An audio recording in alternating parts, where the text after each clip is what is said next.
Hello student, competitive exam की mathematics series में आप सभी लोगों का हार्दिक स्वागत है। आज की इस वीडियो में हम नंबर सिस्टम से पार्ट 6 करेंगे और इसमें हम क्वेश्चन नंबर 13 से स्टार्ट करेंगे। तो देखो आज का पहला क्वेश्चन क्या दिया है। देखो इसमें दिया है यदि a अपॉन b का भागफल, मतलब इसको सॉल्व करके धनात्मक है। धनात्मक होने का मतलब क्या है, इसको सॉल्व करके एक पॉजिटिव नंबर आता है। ठीक है, तो निम्नलिखित में से क्या सही होना चाहिए। तो ये जो ऑप्शन हमें दिए गए हैं इसमें से क्या सही होना चाहिए ये हमें निकालना है।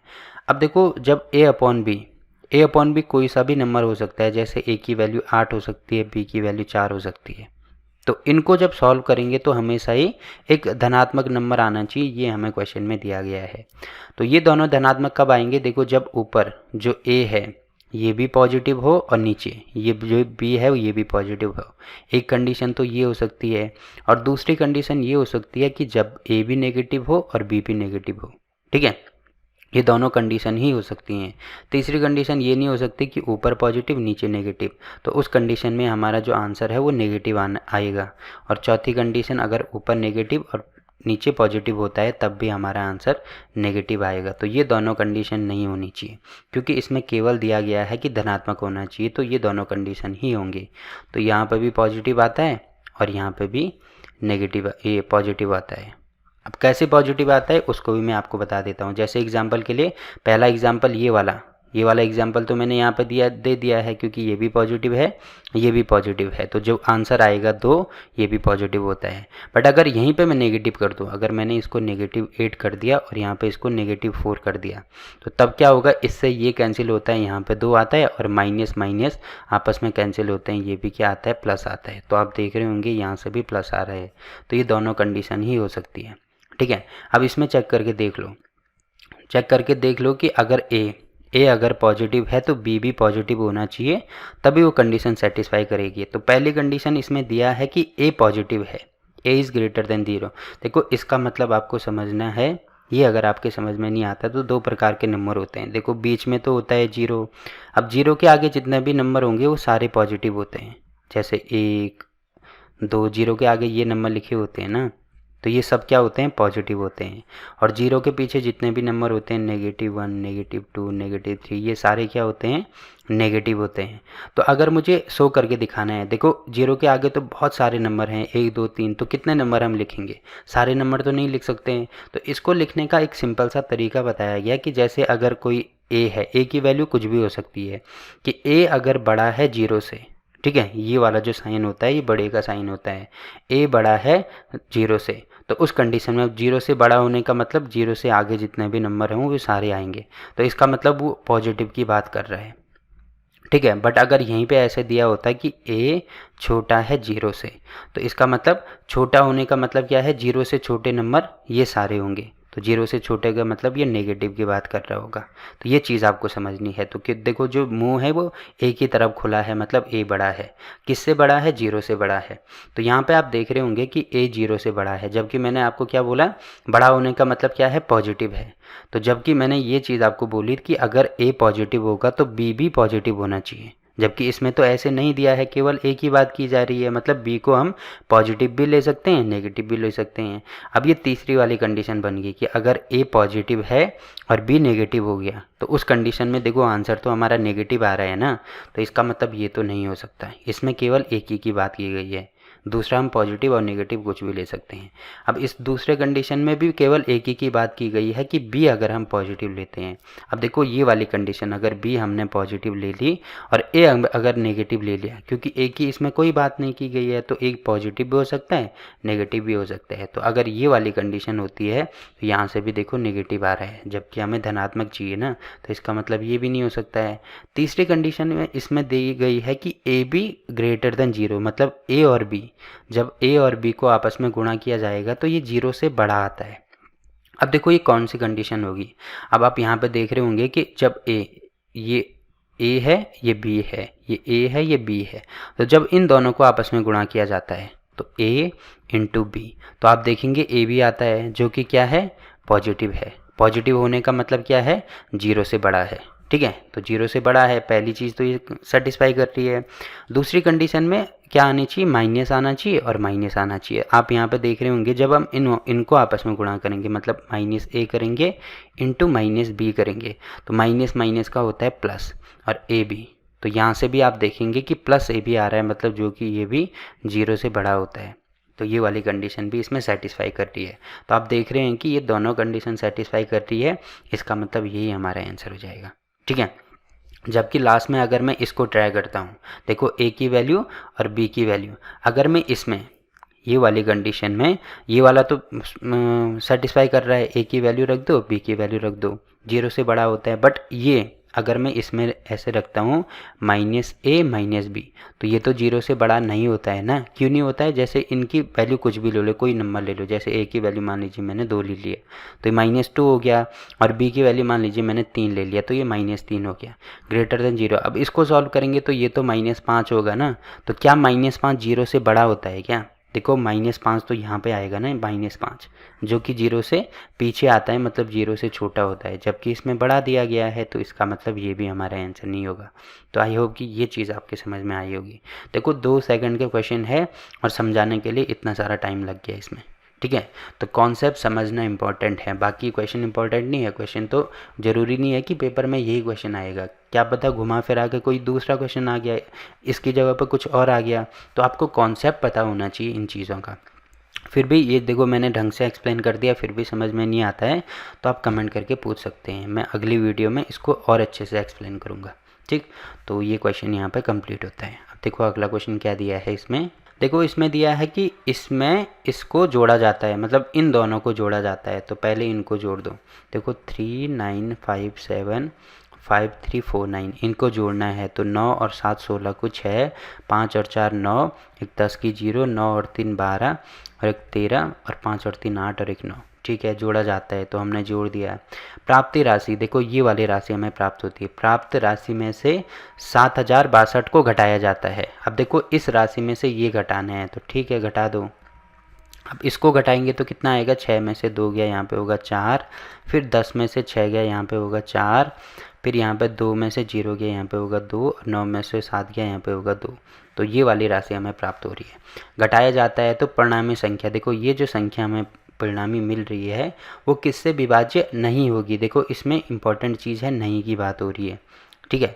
तो सबसे पहले देखो अगर मैं ए ट्राई करता हूँ कि ये इससे विभाज्य होगी कि नहीं होगी, तो भाजकता के नियम तो आपको पता ही है ना कि स्टार्टिंग में 4 के लिए हमें ये दोनों नंबर देखने होते हैं। तो 44 में 4 का भाग जाता है, मतलब ये विभाज्य हो जाएगी, तो ये हमारा आंसर नहीं हो सकता। फिर 3 से ट्राई करेंगे तो 3 के लिए हमें इनको जोड़ना पड़ता है। तो सारे नंबर जोड़ दो, तो 2 और 2 4 और 4 8 और 4 12। तो 12 में 3 का भाग, मतलब 3 का भाग 12 में चले जाता है, तो इसमें भी जाएगा, मतलब ये भी हमारा आंसर नहीं होगा। अब 7 को चेक करेंगे। देखो 7 को चेक करेंगे तो 7 का ऑस्कुलेटर मैंने आपको बताया था -2 होता है। ठीक है। तो इसको चेक कर दो, 224 -2 गुणा 4, तो 4 दूनी 8, तो -8 करेंगे। 224 में से कितना आ रहा है, 24 में से 8 गया 16, तो ये हो जाएगा 216। अब देखो 216 में तो 7 का भाग नहीं जाता है ना, तो इसका मतलब इस संख्या में भी नहीं जाएगा। अब इस संख्या में या तो ऐसे कर दो या डायरेक्ट भाग करके देख लो। तो देखो इसमें भाग नहीं जाएगा 7 का, इसका मतलब यही संख्या ऐसी है जो इस वाली संख्या से विभाज्य नहीं है, तो ये हमारा आंसर हो गया। ठीक। तो ये वाला क्वेश्चन भी यहाँ पे कंप्लीट होता है। अब देखो अगला क्वेश्चन क्या दिया है इसमें। देखो इसमें दिया है कि 4 अंकों की सबसे बड़ी संख्या में कौन सी न्यूनतम संख्या जोड़ी जाए कि राशि 307 से पूरी बार विभाजित किया जा सके। तो सबसे पहले हम ये निकालेंगे कि 4 अंकों की सबसे बड़ी संख्या कौन सी होती है। तो ये होती है 9 9 9 और 9। ये 4 अंकों की सबसे बड़ी संख्या है। अब क्या कर दो, क्योंकि 307 से विभाजित करना है, तो ठीक है पहले इनको भाग करके देख लो। अब देखो भाग करने का एक सिंपल सा तरीका मैं आपको बता देता हूँ। जैसे एग्जांपल के लिए अगर आपको इसमें भाग करना नहीं आता, 307 तो बहुत बड़ा नंबर हो गया, तो हम एक काम करेंगे। जैसे यहाँ पे थोड़ी देर के लिए हम इसको छोड़ेंगे, एक नंबर छोड़ेंगे, तो यहाँ पे भी एक नंबर छोड़ेंगे। तो यहाँ पे आप देखेंगे 30 हो रहा है, तो 30 का भाग तो इसमें चले जाएगा ना, कितनी बार जाएगा, 3 बार जाएगा। तो इससे भी ट्राई करके देख लो, 3 बार जाएगा तो कितना होगा, 7 3 कितना होगा यहाँ पे 21 को 1, फिर यहाँ पे 3 शून्य के चिन्ह, फिर 2 होगा और 3 3 9, तो ये हो रहा है 921। अब माइनस करेंगे तो देखो इसमें कैलकुलेशन आसान हो जाएगी, ठीक है। तो यहाँ पे 9 में से 1 माइनस करेंगे, ये हो जाएगा 8, 9 में से 2 माइनस करेंगे, यहाँ पे होगा 7, 78 हो रहा है, फिर 7। अब आप देखेंगे वही चीज़ करेंगे, तो यहाँ पे 30 होगा, यहाँ पे 78 होगा। जब हम एक एक नंबर छोड़ेंगे तो 30 और 78 मतलब 30 दूनी 60, तो 2 बार जाएगा, तो यहाँ पे 7 दूनी 14 को 4, फिर 1 और 3 दूनी 6, तो 614 हो रहा है। फिर 9 में से 4 यहाँ पे 5, 8 में से 1 यहाँ पे होगा 7 और यहाँ पे 1, तो 175 हो रहा है। तो 175 में ऐसा क्या जोड़ूं कि जिससे संख्या पूरी पूरी विभाजित हो जाए, मतलब 175 में ऐसा मैं क्या जोड़ूं जिससे कि मुझे 307 मिले। तो सिंपल सी बात है, 307 में से 175 माइनस कर दो, तो कितना आएगा, 5 में से 7 में से 5 माइनस करेंगे 2, अब 30 में से ये माइनस करेंगे, यहाँ पे हो जाएगा 17 में से 30 में से 17 माइनस करेंगे, यहाँ पे होगा 13, तो 132 आ रहा है, ठीक है। मतलब 175 में अगर मैं 132 जोड़ दूँ तो कितना आएगा, 307 आएगा। अब 307 आने का मतलब ये है, 307 आने का मतलब ये है कि अगर मैं दोबारा भाग करूँगा तो देखो पूरी पूरी बार जाएगा ना, तो वही चीज़ है इसमें, तो यही हमारा आंसर हो जाएगा। तो इसमें कौन सी न्यूनतम संख्या जोड़ी हमने, 132 जोड़ा, ठीक है, तो यही हमारा आंसर हो जाएगा। तो ये क्वेश्चन यहाँ पे कंप्लीट होता है। अब देखो अगला क्वेश्चन क्या दिया है इसमें, देखो इसमें दिया है कि n के किसी पूर्णांक मान के लिए 2 की power 2n plus 9n ether को 3 से भाग दिए जाने पर क्या शेष रहेगा। देखो क्या शेष बचेगा ये हमें निकालना है, मतलब 3 की power 2n plus 9n plus 5, इसको अगर हम 3 से भाग करते हैं तो उसमें शेष क्या बचेगा वो हमें निकालना है। अब देखो जैसे कहीं पर लिखा गया है 3 प्लस 6 प्लस 5 अपॉन में 3, केवल एग्जाम्पल में आपको समझा रहा हूँ। तो आप यहाँ पे देख रहे होंगे, अगर मुझे ये निकालना है कि इसमें कितना शेष बचेगा, तो एक तरीका तो ये है कि पहले इन सबको जोड़ दो, इन सबको जोड़ दो, तब सॉल्व करेंगे तो तब भी हमारा आंसर वही आएगा। और दूसरा तरीका ये है कि जो बटे में 3 है ना, वो इसके भी बटे में जाएगा, इसके भी बटे में जाएगा और इसके भी बटे में जाएगा। मतलब यहाँ पे इसको ऐसे लिख सकते हैं 3/3 प्लस 6/3 प्लस 5/3। अब यहाँ पे देख रहे होंगे भाग करेंगे तो शेषफल कितना मिलेगा, यहाँ पे शेषफल 0 मिलेगा। इसका भाग इसमें करेंगे, यहाँ पे भी शेषफल 0 मिलेगा, केवल इससे फ़र्क पड़ेगा। तो ठीक है, 3 का भाग 5 में कर दो, शेषफल कितना मिलेगा, 3 कम 3, तो यहाँ पे हो जाएगा 2, तो शेषफल हमें 2 मिल रहा है, ठीक है। एक तरीका ये है। अगर डायरेक्ट करते हैं तो 6 और 3 9, और 9 और 5 कितना होगा 14, तो 14 भागा 3 करेंगे तो यहाँ से भी देखेंगे कितनी बार जा रहा है, 12 बार जा रहा है। यहाँ पे भी शेष देखो 2 मिल रहा है, तो यहाँ से भी वही मिल रहा है, यहाँ से भी वही मिल रहा है। तो करने के अलग अलग तरीके हैं, तो सेम टू सेम यहाँ पे भी करेंगे, ठीक है। तो क्या करेंगे, जो 3 की पावर 2n है, एक तो इसके अपॉन में, मतलब 3 को ऐसे लिख सकता हूँ मैं 9n/3 प्लस 5/3, ऐसे लिखा जा सकता है। अब आप देखेंगे 3 का भाग इसमें भी पूरी पूरी बार चली जाएगा, क्यों, क्योंकि यहाँ पे इसका यहाँ पे 3 आ रहा है ना। तो अब देखो कहीं पे अगर 3 आता है, जैसे एग्जांपल के लिए कहीं पे 1 है, अब 1 का भाग मतलब 3 का भाग तो 1 में नहीं जाता है, बट अगर मैं इसको 3 से गुणा करता हूँ तो कितना आता है, 3 आता है। देखो अब तो चले जाता है ना। जैसे एग्जांपल के लिए कहीं पे 5 है, अब 5 का मतलब 3 का भाग 5 में नहीं जाता है, बट अगर मैं इसको 3 से गुणा करता हूँ तो उस कंडीशन में 15 आता है, जिसमें 3 का भाग चले जाता है। मतलब बोलने का मतलब यही है कि यहाँ पे अगर 3 का कोई मल्टीपल आता है, या 3 का मल्टीपल मतलब 3 का गुणज अगर किसी संख्या में आता है, तो इसका मतलब उसके बाद 3 का भाग उसमें पूरी पूरी बार चली जाएगा। अब देखो यहाँ पे 3 आ रहा है, 3 की पावर 2 आ रही है, 3 की पावर 2 का मतलब इसको मैं ऐसे लिख सकता हूँ 3 की पावर 2 इंटू n, 3 की पावर 2 मतलब 9 की पावर n अपॉन में 3, ऐसे लिखा जा सकता है, ठीक है। तो हमें ये n से कोई मतलब नहीं है, फिलहाल ये पावर जो है इससे कोई मतलब नहीं है, क्योंकि यहाँ पे 3 आ रहा है। अब देखो कहीं पे अगर 3 की पावर 2 आती है तो इसका मतलब 3 गुणा 3 होगा ना। अब n की वैल्यू अगर मैं 1 लेता हूँ, 2 लेता हूँ, तो गुणा तो 3 को ही करना है। तो यहाँ पे इसका भाग इसमें पूरी पूरी बार चले जाएगा, यहाँ पे शेषफल मिलेगा मुझे 0। वैसे ही यहाँ पे देखो 9 आ रहा है, तो इसको मैं ऐसे लिख सकता हूँ 9 इंटू n अपॉन 3। अब देखो इससे कोई फ़र्क नहीं पड़ता कि n की वैल्यू क्या है, जैसे यहाँ पे कोई फ़र्क नहीं पड़ रहा था कि ये वाली वैल्यू क्या है, क्योंकि यहाँ पे 9 आ रहा है, 9 मतलब 3 गुणा 3, तो देखो इसमें भी 3 आ रहा है, मतलब यहाँ पे शेषफल यहाँ पे भी 0 मिलेगा, ठीक है। तो केवल इससे हमें फ़र्क पड़ेगा कि यहाँ पे शेषफल क्या आ रहा है। तो ठीक है, भाग करके देख लो। तो यहाँ पे इसका भाग करेंगे तो एक बार जाएगा, यहाँ पे 3 होगा 2, तो शेषफल हमें कितना मिल रहा है, 2 मिल रहा है। तो यही हमारा आंसर हो जाएगा। एक तरीका तो ये है, ठीक है। करना क्या है, भाग करके देखना है, इन दोनों में जा रहा है तो केवल इसमें चेक करेंगे। अब दूसरा तरीका अगर आपको ऐसे समझ में नहीं आ रहा है तो इसमें दिया है n के किसी पूर्णांक मान के लिए। तो किसी पूर्णांक मान मतलब वो कोई भी हो सकता है, तो कुछ भी आप ले सकते हैं। तो सबसे छोटा नंबर ले लो, ठीक है। तो सबसे छोटा नंबर होता है 1, ठीक है। तो सबसे छोटा नंबर हमने 1 ले लिया, तो ठीक है, एक यहाँ पे n की वैल्यू 1 रख दो। तो n की वैल्यू 1 रखेंगे तो ये कितना हो जाएगा, 3 की पावर 2 गुणा 1 प्लस में 9 गुणा 1 प्लस में 5 और बटे में हो जाएगा 3। तो 3 की पावर 2 मतलब 3 को 2 बार गुणा करना है। तो ये हो जाएगा 9 प्लस 9 गुणा 1 9 प्लस 5 और बटे में 3। तो 9 और 9 18 और 5 कितना हो जाएगा, 18 और 5 23। तो अब देखो भाग करके देखेंगे 3 का इसमें, तो 7 बार जाएगा 21 और रिमाइंडर बच रहा है 2। तो यहाँ से भी आप देखेंगे 2 ही हमारे आंसर आ रहे हैं, ठीक है। तो जैसे भी आपको सही लगे उस तरीके से आप इसको सॉल्व कर सकते हैं। n की वैल्यू अगर आप 2 भी रखते हैं तब भी यही आंसर आएगा, 3 भी रखते हैं तब भी यही आंसर आएगा, बस हमारी कैलकुलेशन लंबी हो जाएगी, ठीक। तो आप चेक करके खुद ही देख सकते हैं इनको। तो ये वाला क्वेश्चन भी यहाँ पे कंप्लीट होता है। अब देखो अगला क्वेश्चन क्या दिया है इसमें। देखो इसमें दिया है निम्नलिखित संख्याओं में से कौन सी संख्या 199 से ठीक ठीक विभाजित है। अब देखो विभाजिता के नियम तो मैंने आपको बताए थे। तो 99 का तो नहीं बताया था, तो 99 का नहीं बताया था तो इसके हम गुणनखंड करेंगे। और गुणनखंड ऐसे करने हैं जिनका HCF 1 आए। जैसे 99 को मैं 11 गुणा 9 लिख सकता हूँ ना।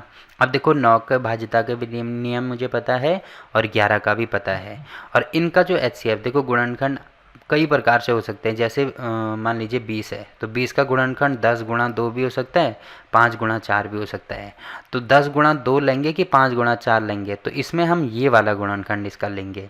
ये वाला गुणनखंड क्यों लेंगे, क्योंकि इनका HCF यानी ऐसे हमें देखना है कि दोनों संख्याओं में जो हमने गुणनखंड किए उन दोनों संख्याओं में कुछ भी कॉमन नहीं होना चाहिए। जैसे यहाँ पे आप देखेंगे तो यहाँ पे 2 कॉमन है क्योंकि 2 यहाँ पे भी मौजूद है और 10 को मैं 2 गुणा 5 लिखूँगा तो 2 यहाँ पे भी मौजूद है, मतलब ये इसका गुणनखंड हम ऐसे गुणनखंड नहीं कर सकते हैं, ठीक है। तो ये आपको ध्यान रखना है, या ऐसे समझ सकते हैं कि इसका HCF कितना आना चाहिए, 1 आना चाहिए इन दोनों का। तो HCF निकालेंगे 1 ही आएगा और वैसे ही यहाँ पर भी HCF निकालेंगे तो 1 ही आएगा। तो ऐसे गुणनखंड हमें इसको करने हैं, ठीक है। और ये चीज़ अभी नहीं, ये चीज़ आगे आने वाले बहुत सारे क्वेश्चन में आपको काम आने वाली है, तो इसको आपको ध्यान रखना है। तो ठीक है, मतलब ऐसी संख्या हमें देखनी है कि जो 11 से भी पूरी बार विभाजित हो जाए और 9 से भी पूरी बार विभाजित हो जाए। अगर इन दोनों संख्याओं से होती है इसका मतलब वो 99 से भी हो जाएगी। तो ठीक है, देखो पहले 9 का करना आसान है। तो 9 का आसान कैसे है, यहाँ पे चेक करेंगे। तो यहाँ पे चेक करने के लिए इन सबको जोड़ दो या ऐसे कर दो जिसमें 9 आ रहा है उसको हटा दो। जैसे यहाँ पे आप देखेंगे कि 7 8 9, 7 प्लस 2 करेंगे, 9 आ रहा है तो इसको हटा दो, ठीक है। उससे हमारी कैलकुलेशन और आसान हो जाएगी। जैसे 9 हटा दिया मैंने तो बाकी और नंबर 6 और 4 10 और 7 17, तो बाकी नंबर 17 आ रहे हैं। अगर 9 नहीं भी हटा दे, इनको भी ऐड करते तो फिर कैलकुलेशन और बढ़ जाती। तो 17 और 9 कितने हो जाते, 26 हो जाते। ऐसे कर सकते हैं, बट अगर आप हटा सकते हैं तो हटा दो, कोई फ़र्क नहीं पड़ेगा। कैलकुलेशन और ज़्यादा आसान हो जाएगी, ठीक है। तो देखो इसमें 9 का भाग तो नहीं जाता है, इसका मतलब 99 का भी नहीं जाएगा। वैसे अब इसमें चेक करेंगे तो यहाँ पे आप देखेंगे 8 और 1 9, तो इसको हटा दो, बाकी 7 और 3 10 और 1 11। तो यहाँ पे 11 आ रहा है, तो देखो यहाँ पे भी 9 का नहीं जा रहा है, मतलब इसका भी नहीं जाएगा, ठीक है। अब इसमें चेक करेंगे 8 और 1 9, इसको हटा दो, 7 और 8 9 इसको भी हटाएंगे तो 1 बचा, तो 1 आ रहा है, तो इसका मतलब इसमें भी नहीं जाएगा, तो ये भी कैंसिल हो गया। अब इसमें देखो अब 6 और 3 9 इसको हटा दिया हमने, और 8 और 5 13 और 5 कितना होगा, 5 और 3 8, मतलब 18 होगा। अब 18 में 9 का भाग पूरी बार जाता है, मतलब इसमें भी जाएगा, ठीक है। तो यही हमारा आंसर होने वाला है, ठीक है। तो देखो 9 का भाग तो इसमें चले गया। अब हम 11 से चेक करेंगे। तो 11 से चेक करने का नियम क्या है, मैंने आपको बोला था सम संख्याओं को अलग जोड़ते हैं, विषम संख्याओं को अलग जोड़ते हैं, फिर माइनस करते हैं। एक तरीका ये है, दूसरा इसमें से ये माइनस कर दो, फिर इसमें से ये माइनस कर दो, फिर इसमें से यहाँ पर कुछ नहीं है तो 0 मानते हैं, इसमें से ये माइनस कर दो। तो 8 में से 5 माइनस करेंगे कितना होगा, 3 होगा, 6 में से 3 माइनस करेंगे यहाँ पे भी 3 होगा, और 5 में से 0 माइनस करेंगे यहाँ पे होगा 5। फिर उनको जोड़ दो, 5 और 3 8 और 3 कितना होगा 11। तो 11 एक ऐसा नंबर है जो कि 11 का ही गुणज है, इसका मतलब इसमें 11 का भाग भी चले जाएगा। तो आप यहाँ पे देख रहे होंगे कि 11 का भी भाग पूरी बार जा रहा है और 9 का भी जा रहा है, इसका मतलब 99 का भी जाएगा। ठीक है, जबकि हमने 9 से ही ट्राई कर दिया था, क्योंकि कोई भी 9 का भाग किसी में भी नहीं जा रहा था, केवल इसी में जा रहा था, तो यहीं पे हमारा आंसर निकल गया। तो ऐसे इसको सॉल्व करना है। तो ये वाला क्वेश्चन भी यहाँ पे कंप्लीट होता है। अब देखो अगला क्वेश्चन क्या दिया है इसमें। देखो इसमें दिया है कि इसके निकटतम ऐसी कौन सी संख्या है जो 65 से विभाज्य हो। अब देखो ये तो काफ़ी बड़े नंबर है, पहले एक छोटे नंबर से एग्जाम्पल से मैं आपको समझाता हूँ। जैसे एग्जाम्पल के लिए 18 के निकट ऐसी कौन सी संख्या है जो 5 से पूरी बार विभाजित होती है। अगर हमें ये निकालना होता तो कैसे निकालते। देखो 18 से पहले भी एक ऐसा नंबर होता जो 5 से पूरी बार विभाजित होता, और 18 के बाद भी एक ऐसा नंबर होता जो 5 से पूरी बार विभाजित होता है। जैसे 18 से पहले है 15 और 18 के बाद है 20। अब देखो इन दोनों नंबर में से कौन सा नंबर है जो मतलब जो निकटतम है। तो कौन सी संख्या है। देखो इसमें से ये माइनस करेंगे, यहाँ पे तो 2 का डिफरेंस आ रहा है और यहाँ पे कितने का डिफरेंस आ रहा है, 3 का डिफरेंस आ रहा है, मतलब ये वाली संख्या है। ठीक है, ये वाली संख्या 20 वाली संख्या है जो 18 के निकट है। सेम टू सेम वही चीज़ यहाँ पे करेंगे। तो इसमें हमें कैसे पता करना है, सबसे पहले तो इसमें हम भाग करके देखेंगे। देखो 65 का भाग करना पड़ेगा हमें 75070 में। तो पहले वो दो संख्याएं निकालनी होंगी। जैसे यहाँ पे ये दोनों संख्याएं हमने निकाली, तो भाग करके देख लो। देखो कितना आएगा, एक बार यहाँ पे हो जाएगा 65, फिर 10 जीरो उतारेंगे 100, फिर दोबारा एक बार जाएगा, यहाँ पे होगा 65, 10 में से 5 गया 5, 9 में से 6 गया 3, तो 35 हो गया। 7 उतारेंगे तो यहाँ पे आप देख रहे होंगे कि 357 हो रहा है। अब देखो अगर 65 का पहाड़ा आपको नहीं आता है तो थोड़ी देर के लिए एक संख्या यहाँ से भी छोड़ देंगे, यहाँ से भी छोड़ देंगे। अब 6 का भाग 35 में करना है तो कितनी बार जाएगा, 5 बार। अब 5 का गुणा कर दो, 5 बजे 25 को 5 और 5 जगह 30 और 2 32, तो 325 ही हो रहा है। अब 7 में से 5 गया, यहाँ पे हो जाएगा 2, यहाँ पे हो जाएगा 3, तो 32 हो रहा है। फिर 0 उतारेंगे, फिर वही चीज़ करेंगे। देखो 5 से जाएगा तो ज़्यादा हो जाएगा ना, 5 से ज़्यादा हो जाएगा मतलब 4 बार जाएगा, तो यहाँ पे हो जाएगा 5 चौको 20 की 0 और 6 चौको 24, 25 26, तो 260 हो जाएगा। तो 0, 32 में से 26 माइनस करेंगे तो यहाँ पे आएगा 60, तो शेषफल आ रहा है 60। मतलब अगर मैं इसमें से 60 में माइनस कर दूँ, इसमें से 60 माइनस कर दूँ तो नंबर कौन सा आएगा, 75010। तो इन दोनों में मतलब 75070 के बीच में कौन सा नंबर आएगा, मतलब ये बीच में है, इससे पहले ये वाला नंबर आ रहा है। अगला नंबर कौन सा आ रहा है, देखो 60 आ रहा है, पर अगर मैं इसमें 5 ऐड कर दूँ, 5 ऐड कर दूँ तो तब कितना आएगा, 65 आ जाएगा। ठीक है, 65 आ जाएगा और भाग पूरी बार चले जाएगा, यहाँ पे 65 आएगा। मतलब इसमें मुझे 5 ऐड करना है। अब इसमें मैंने 5 ऐड किया तो यहाँ पे भी करना होगा, मतलब यहाँ पे भी 5 ऐड करेंगे तो आप देखेंगे कितना आ रहा है, ये आ रहा है 75075। तो देखो नंबर कौन सा ज़्यादा नज़दीक है, यहाँ पे 5 का डिफरेंस आ रहा है और यहाँ पे 60 का डिफरेंस आ रहा है। तो कौन सा नंबर ज़्यादा नज़दीक है, ये वाला नंबर है, मतलब 75 वाला। तो यही हमारा आंसर हो जाएगा। ठीक है, ऐसे ही इसको आपको चेक करना है। ठीक, बस आप ऐसे चेक कर सकते हैं। देखो इनको हमें केवल किसी को नहीं देखना है। सॉल्व कैसे करेंगे पेपर में, इसका भाग इसमें लगा देंगे। अब देखो शेषफल कितना आ रहा है, शेषफल आ रहा है 60।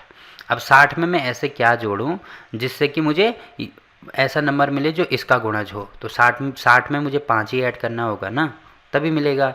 अब जैसे एग्जांपल के लिए अगर यहाँ पे 5 मिलता, यहाँ पे शेषफल मुझे 5 मिलता, तो उस कंडीशन में अब मुझे 5 में ऐसे क्या ऐड करना पड़ता जिससे कि ये संख्या पूरी गुणा हो जाती। तो उस कंडीशन में क्या करना पड़ता, मुझे 65 में से 5 माइनस करना पड़ता, तो तब आ रहा है 60।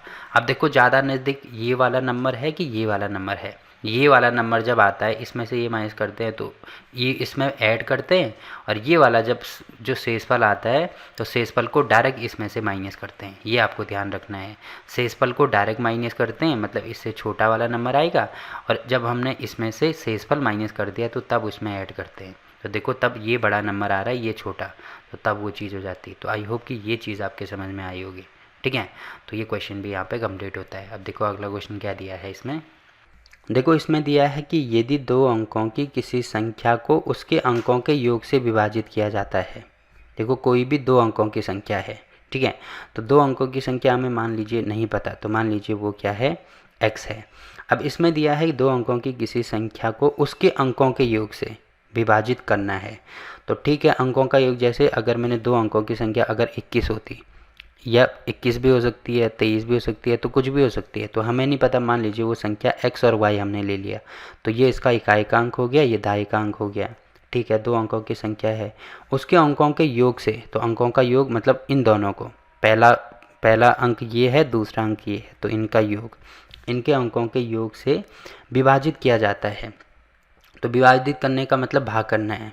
ठीक है, तो भागफल 6 होता है और शेषफल 3 रहता है, तो इसमें ये भाग करके ही हमें देखना पड़ेगा। ठीक है, तो x प्लस वाई ये विभाजित करना है और ये हो जाएगा हमारा एक्स वाई। तो इसमें जो भागफल है, देखो भागफल को यहाँ पे लिखते हैं ना, तो भागफल हो जाएगा हमारा 6 और शेषफल को नीचे लिखते हैं, तो शेषफल हो जाएगा हमारा 3। ठीक है, यदि अंकों को उल्टा कर दिया जाए, उल्टा करने का मतलब क्या है, अगर एक्स वाई आ रहा था तो इनको उल्टा करेंगे तो वाई एक्स आएगा ना। यदि अंकों को उल्टा कर दिया जाए तो परिणामी संख्या अंकों के योग से, मतलब जो परिणामी संख्या मिलती है, तो जो वाई एक्स हमें मिल रहा है अंकों के योग से, इसको भी अंकों के योग से विभाजित करना है। जैसे हमने इसके अंकों के योग से विभाजित किया, वैसे ही इसके अंकों के योग, तो अब हो जाएगा वाई प्लस एक्स। अब देखो वाई प्लस एक्स लिखो या एक्स प्लस वाई लिखो, एक ही बात है। ठीक है, ये हो गया, विभाजित किया जाए तो भागफल, देखो अब भागफल हमें 4 मिल रहा है। ठीक है, और शेषफल 9 मिलता है, तो शेषफल 9 मिलता है, तो संख्या के अंकों का योग कितना होगा ये हमें निकालना है। तो अंकों का योग मतलब संख्या है एक्स वाई, अब इसके अंकों का योग मतलब एक्स और वाई, ये हमें निकालना है, एक्स प्लस वाई की वैल्यू। तो कैसे निकालेंगे हम, देखो आप यहाँ पे देख रहे होंगे कि हमें पता है ये क्या होता है, ये होता है भाज्य, ये होता है भाजक, ये होता है भागफल, ये होता है शेषफल। तो भाज्य बराबर होता है भागफल, मतलब भाज्य है ये वाला, बराबर होता है भागफल। तो एक्स वाई लिखो या वाई एक्स लिखो, एक ही बात है, तो मैं यहाँ पे एक्स वाई लिख रहा हूँ। भाज्य बराबर भाजक इंटू भागफल प्लस शेषफल 9 है। ठीक, ये चीज़ मैं आपको पहले ही बता चुका हूँ, भाज्य बराबर भाजक इंटू भागफल प्लस शेषफल, ये मैं आपको बता चुका हूँ। तो पहली कंडीशन में तो ये आ रहा है। अब दूसरी कंडीशन में आप देखेंगे ये है भाज्य हो जाएगा एक्स वाई बराबर, ये है हमारा भाजक और ये है भागफल प्लस शेषफल 3 आ रहा है।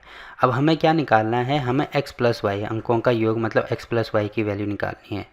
तो कैसे निकालेंगे, देखो अगर मैं इनको यहाँ से एक्स वाई इनको अलग कर दूँ तो कैसे करेंगे, जैसे 21 को अलग करना होता है तो इकाई का जो अंक है उसको 1 से गुणा करते हैं और दाई के अंक को 10 से, ये मैं आपको पहले ही बता चुका हूँ। तो यहाँ पे अगर मैं इसको अलग करूँगा तो यहाँ पे ये इकाई का अंक है, मतलब x को 1 से गुणा करना पड़ेगा, और ये दाई का अंक है, मतलब इसको 10 से गुणा करना पड़ेगा। तो इसको 10y प्लस एक्स लिख सकता हूँ मैं। ठीक है, तो इसको डायरेक्ट में लिख रहा हूँ, यहाँ पे इसको मैंने लिख दिया 10y प्लस एक्स। ये वैसे ही इसको चेंज करेंगे तो इकाई का अंक y है और दाई का अंक x है, तो ये हो जाएगा 10x प्लस वाई।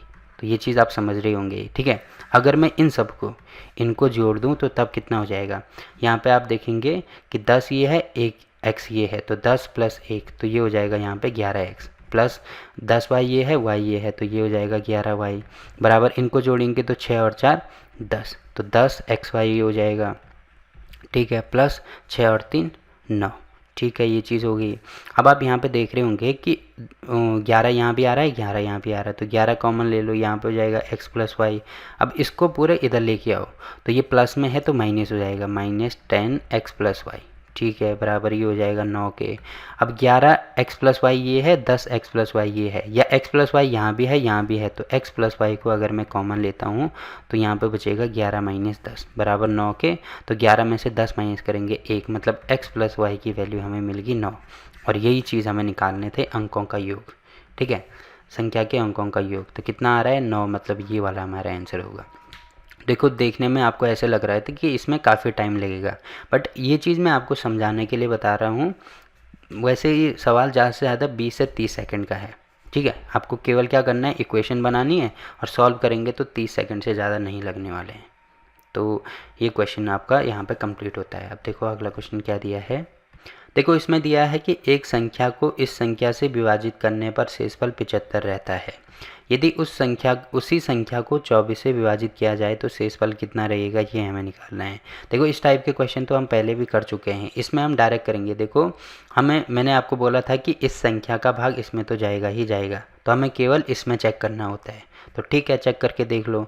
तो ये 24 का भाग अगर मैंने 75 में कर दिया तो कितना हो जाएगा, 3 बार जाएगा तो 3 चौको 12 को 2, 3 दूनी 6 और 1 7, तो 72 हो रहा है, यानी शेषफल मिल रहा है हमें 3। तो 3 ही हमारा आंसर होगा ये वाला।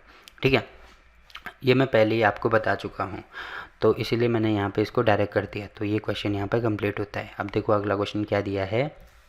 देखो इसमें दिया गया, ठीक है, देखो इसमें दिया है अनीता ने एक समस्या का समाधान करते समय पहले किसी संख्या में से 25 घटाने और उसके बाद वर्ग निकालने के बजाय, देखो क्या करना था, अनीता ने एक समस्या का समाधान करते समय पहले किसी संख्या, तो मान लीजिए वो संख्या x है, x में से 25 घटाना था। ठीक है, 25 घटाया और उसके बाद क्या करना था, उसका वर्ग निकालना था।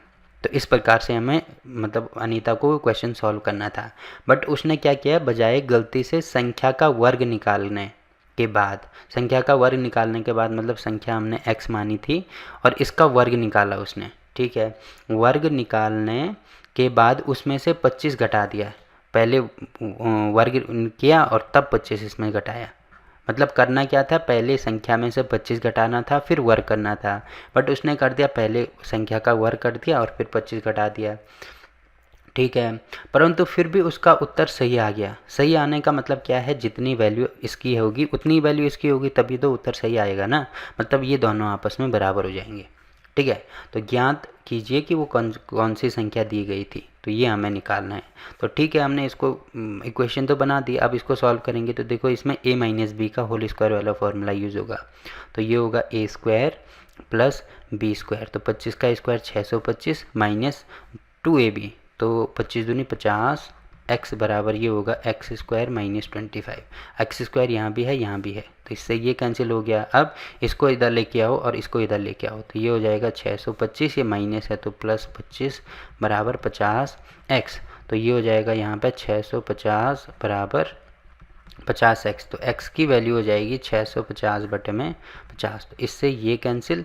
अब इससे काटेंगे तो ये हो जाएगा 13, तो x की वैल्यू आ रही है 13, मतलब 13 ऐसी संख्या है कि x की वैल्यू अगर मैं यहाँ पे 13 रखूँगा तो तब हमें वही चीज़ मिलेगी। देखो चेक करके आप देख सकते हैं, अगर मैं 13 माइनस 25 करता हूँ तो देखना कितना मिलेगा मुझे, 13 दूनी 26, मतलब मुझे 12 मिलेगा।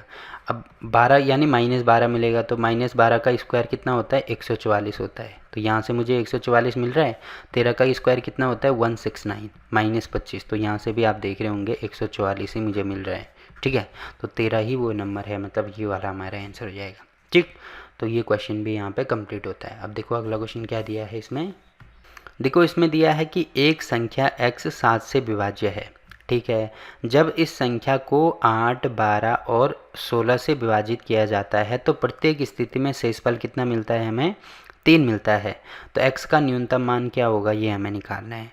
तो देखो सबसे पहले तो इसमें स्टार्टिंग में दिया है कि एक संख्या जो x है वो 7 से विभाजित है। तो ठीक है, ऑप्शन में चेक कर दो कि कौन सी संख्या 7 से विभाजित है। तो 7 से विभाजित, देखो अगर मैं इसको ट्राई करता हूँ तो इसमें तो 7 का भाग नहीं जाता है, इसमें भी 7 का भाग नहीं जाता है, इसमें भी नहीं जाता है, तो कौन सा नंबर है, केवल यही नंबर ऐसा है जिसमें 7 का भाग पूरी बार जाता है। तो इसका मतलब यही हमारा आंसर होने वाला है। क्यों, क्योंकि 7 से विभाजित होनी चाहिए ना, बाकी ये कंडीशन तो बाद में है, तो पहले यही कंडीशन फुलफिल नहीं होगी तो बाकी और आगे सॉल्व क्या करेंगे। बट अगर इसको आगे आपको सॉल्व करना है तो देखो कैसे करेंगे। इसमें दिया है कि जब इससे विभाजित किया जाता है तो प्रत्येक स्थिति में शेषफल हमें कितना मिलता है, 3 हमें शेषफल मिलता है। ठीक है, तो 3 शेषफल मिलने का मतलब क्या है, जैसे एग्जांपल के लिए अगर मैंने कहीं पर लिख दिया 29 मैंने लिख दिया और इसको मुझे 7 से भाग करना है, तो 7 से भाग कर दिया तो कितनी बार जाएगा, 4 बार पूरी बार जाएगा, 28 होगा। तो उस कंडीशन में कितना मिलेगा मुझे, यहाँ पे 1 मिलेगा। ठीक है, तो एक शेषफल मिलने का मतलब क्या है कि अगर मैं इसमें से ये माइनस कर दूँ, इसमें से ये माइनस कर दूँ तो तब ऐसा नंबर मुझे मिलेगा जो 7 से पूरी बार विभाजित होगा। तो सेम टू सेम यही कर दो, ठीक है, सेम टू सेम वही कर दो कि इसमें दिया है कि प्रत्येक स्थिति में 3 शेषफल मिल रहे हैं, तो इस सब में 3 घटा के देख लो। जैसे अगर मैंने इसमें से 3 घटा दिया, इसमें से 3 घटा दिया, इसमें भी 3 घटा दिया, इसमें भी 3 घटा दिया, तो घटा के देख लो कि कौन सी संख्या ऐसी है जो इससे भी विभाजित हो रही है, इससे भी और इससे भी। जैसे ये वाला हमारा आंसर आ रहा था ना, तो इसको मैं चेक करके दिखाता हूँ। तो 147 आ रहा है, इसमें से 3 माइनस करेंगे तो कितना हो जाएगा ये 144। अब 144 में अगर मैं 8 का भाग करके देखूंगा तो पूरी बार जाएगा, 12 का भी पूरी बार जाएगा और 16 का भी पूरी बार जाएगा। आप चेक करके देख सकते हैं, ठीक है। तो ऐसे भी इसको किया जा सकता है। तो ये क्वेश्चन भी यहाँ पे कंप्लीट होता है। अब देखो अगला क्वेश्चन क्या दिया है इसमें। देखो इसमें दिया है कि भाग के किसी प्रश्न में भाजक भागफल से 10 गुना और शेष से 5 गुना है। तो जो भाजक है यानी जो डी है वो भागफल से, भागफल यानी क्यू जो है उससे 10 गुना है, ठीक है, 10 गुना कर दो। और जो भाजक है, देखो भाजक की ही बात की जा रही है, जो भाजक है वो भागफल का 10 गुना है और भाजक शेषफल का 5 गुना है। तो भाजक मतलब डी जो है वो शेषफल आर माना है, इसका 5 गुना है, ठीक है। यदि आर की वैल्यू हमें दी है किसके बराबर है 46। यदि आर 46 है तो भाज्य क्या होगा ये हमें निकालना है। तो देखो भाज्य बराबर हमें पता है भाजक इंटू भागफल प्लस शेषफल, ये होता है ना। तो देखो यहाँ से हमें भाज्य भाजक शेषफल तो हमें मिल गया 46 है। अब पहले भागफल निकालेंगे, ठीक है। तो भागफल कितना आएगा, भागफल यानी क्यू। तो क्यू की वैल्यू कितनी आएगी, सबसे पहले आर की वैल्यू यहाँ पे रख दो, तो ये हो जाएगा यहाँ पे 46 गुणा 5, ठीक है। तो यहाँ पे आप देखेंगे जो डी है, डी क्या है, डी हमारा भाजक है, तो भाजक की वैल्यू हमने निकाल दी 46 गुणा 5। अब इनटू भागफल हमें निकालना है, तो भागफल क्या है क्यू है, तो क्यू की वैल्यू निकालेंगे तो कैसे निकालेंगे, जो डी है डी की वैल्यू ये आई थी ना, तो इसकी वैल्यू यहाँ पे रख दो, तो 46 गुणा 5 ये हो जाएगा। अब क्यू की वैल्यू निकालेंगे तो इसको इधर लेके आना पड़ेगा, तो ये हो जाएगा 46 गुणा 5 बटे में 10। अब 5 से काटेंगे, यहाँ पे होगा 2, यहाँ पे हो जाएगा 2 और 3, मतलब कितना हो रहा है ये 23 हो रहा है, तो यहाँ पे हो जाएगा 23। तो भाज्य की वैल्यू इसके बराबर जाएगी। अब आप देख रहे होंगे 46 यहाँ भी है, यहाँ भी है, तो कॉमन ले लो, तो इनका गुणा करेंगे, 5 दिए 15 को 5, 5 दूनी 10 और 1 11 प्लस में 1, तो ये हो जाएगा 46 गुणा 116। अब 116 गुणा 46 करेंगे तो आप देखेंगे कितना हो रहा है, 6 जगह 36, 6 चौको 24 और 3 27, ठीक है, 6 4 और यहाँ पे होगा 6 4, ठीक है। तो ये हो रहा है 6, तो यहाँ पे होगा 6, फिर 6 6 12 1 13 को 3, तो देखो 36 स्टार्टिंग में कहाँ पे आ रहा है, 36 यहाँ पे आ रहा है, मतलब यही हमारा आंसर होगा। बाकी आप इसको पूरा करके देख सकते हैं, यही आंसर आएगा। तो ये क्वेश्चन भी यहाँ पे कंप्लीट होता है। अब देखो अगला क्वेश्चन क्या दिया है इसमें। देखो इसमें दिया है कि जब एक संख्या को 44 से भाग दिया जाता है तो भागफल 432 आता है और शेषफल 0 आता है, ठीक है। यदि उसी संख्या को 31 से भाग दिया जाए तो शेषफल क्या बचेगा, ये हमें निकालना है। देखो इसमें दिया है कोई संख्या है, ठीक है, कोई संख्या है जो x है। जब इस x को 44 से भाग दिया जाएगा, जब x को 44 से भाग दिया जाता है तो उस कंडीशन में जो भागफल है वो 432 आता है और शेषफल 0 आता है, मतलब यहाँ पे 0 आता है। तो ठीक है, अगर मुझे x की वैल्यू निकालनी है तो ये होता है भाज्य भाजक भागफल शेषफल, ये आएगा। तो हमें ये करना है कि यदि उसी संख्या को 31 से, इस संख्या को अगर मैं 31 से भाग करूँगा तो शेषफल क्या आएगा, ये हमें निकालना है। तो ठीक है, इसको चेक करके देख सकते हैं आप कितना आएगा, गुणा करके और भाग करके देख लेना, हमारा आंसर मिल जाएगा। पहली चीज़ तो ये है। दूसरी चीज़ आप ऐसे कर सकते हैं इसको, देखो इसको रिमाइंडर थ्योरम से भी कर सकते हैं। कैसे करेंगे, पहले इसका भाग करेंगे इसमें, तो देखो कितना बार जाएगा, एक बार जाएगा, बाकी कितना बचेगा, इसमें 13 बचेगा ना, तो इसमें 13 बचा। अब इसमें कितना बचेगा चेक करके देख लो, 432, तो यहाँ पे एक बार 31, फिर 12 122 हुआ, तो कितनी बार जाएगा, यहाँ पे इसको 2 ले लो, इसको 3 ले लो, तो लगभग 4 बार जाएगा, 1 4 बार, तो 4 कम 4 और 3 चौको 12, 144 124 ज़्यादा हो रहा है ना, तो कितना ज़्यादा हो रहा है, 2 ज़्यादा हो रहा है, ठीक है। तो 2 ज़्यादा होने का मतलब यहाँ पे अगर मैं -2 करूँगा तो तभी हमारा क्या हो जाएगा, ये बैलेंस हो जाएगा। तो ठीक है, तो अब इनको आपस में गुणा कर दो, तो 13 गुणा 2 होता है 26, तो ये हो जाएगा 13 गुणा 2 मतलब -26। इन दोनों को आपस में गुणा कर दिया -26। अब आपको पता है कि रिमाइंडर कभी भी नेगेटिव नहीं हो सकता है, तो ये जो संख्या इससे हमने भाग किया था -26 में, तो इसको क्या करना पड़ेगा, इसमें से माइनस करना पड़ेगा। ठीक है, तो माइनस करेंगे तो यहाँ पे मिलेगा मुझे 5। तो ये हमारा आंसर आएगा। जैसे एग्जांपल के लिए अगर मैंने 5 का भाग कर दिया 9 में, तो कितनी बार जाएगा, जैसे मैं 2 बार अगर करता हूँ तो ये हो जाएगा 5 दूनी 10। अब देखो क्या करते हैं, इसमें से ये माइनस करते हैं ना, ऐसे माइनस करते हैं। तो अब इसमें से ये माइनस करेंगे तो -1 मुझे मिलेगा। तो -1 मिलने का मतलब क्या है, अगर मैं इसमें से ये माइनस कर दूँ, जिससे भाग कर रहा था 5, और इसको माइनस कर दूँ, तो मुझे क्या मिलेगा यहाँ पे मुझे मिलेगा 4। तो जो यहाँ पे तो शेषफल मुझे माइनस में मिल रहा था, बट अगर मुझे पॉजिटिव में चाहिए तो इसमें से ये माइनस करना पड़ेगा, तब मुझे 4 मिल रहा है। तो सेम टू सेम वही चीज़ यहाँ पे भी आती है। ठीक है, यही चीज़ मैंने यहाँ पे की। जैसे एग्जांपल के लिए अगर इसको सिंपल सा ऐसे भाग करते तो देखो एक बार जाता, फिर यहाँ पे 5 होता, शेषफल 4 ही मिल रहा था, बट यहाँ पे -1 मिल रहा है। ठीक है, क्योंकि मैंने एक बार ज़्यादा कर दिया था, तो तभी देखो दोनों कंडीशन में शेषफल वही मिल रहा है तब। तो ये वाला क्वेश्चन भी यहाँ पे कंप्लीट होता है। और फिलहाल के लिए ये वीडियो भी यहीं पे कंप्लीट करते हैं। तो फिलहाल के लिए इस वीडियो में इतना ही। वीडियो अच्छा लगा तो वीडियो को लाइक कीजिए, शेयर कीजिए अपने दोस्तों के साथ, और चैनल को सब्सक्राइब करना ना भूलें। तो मिलते हैं आपसे एक और नई वीडियो में, तब तक के लिए बाय बाय।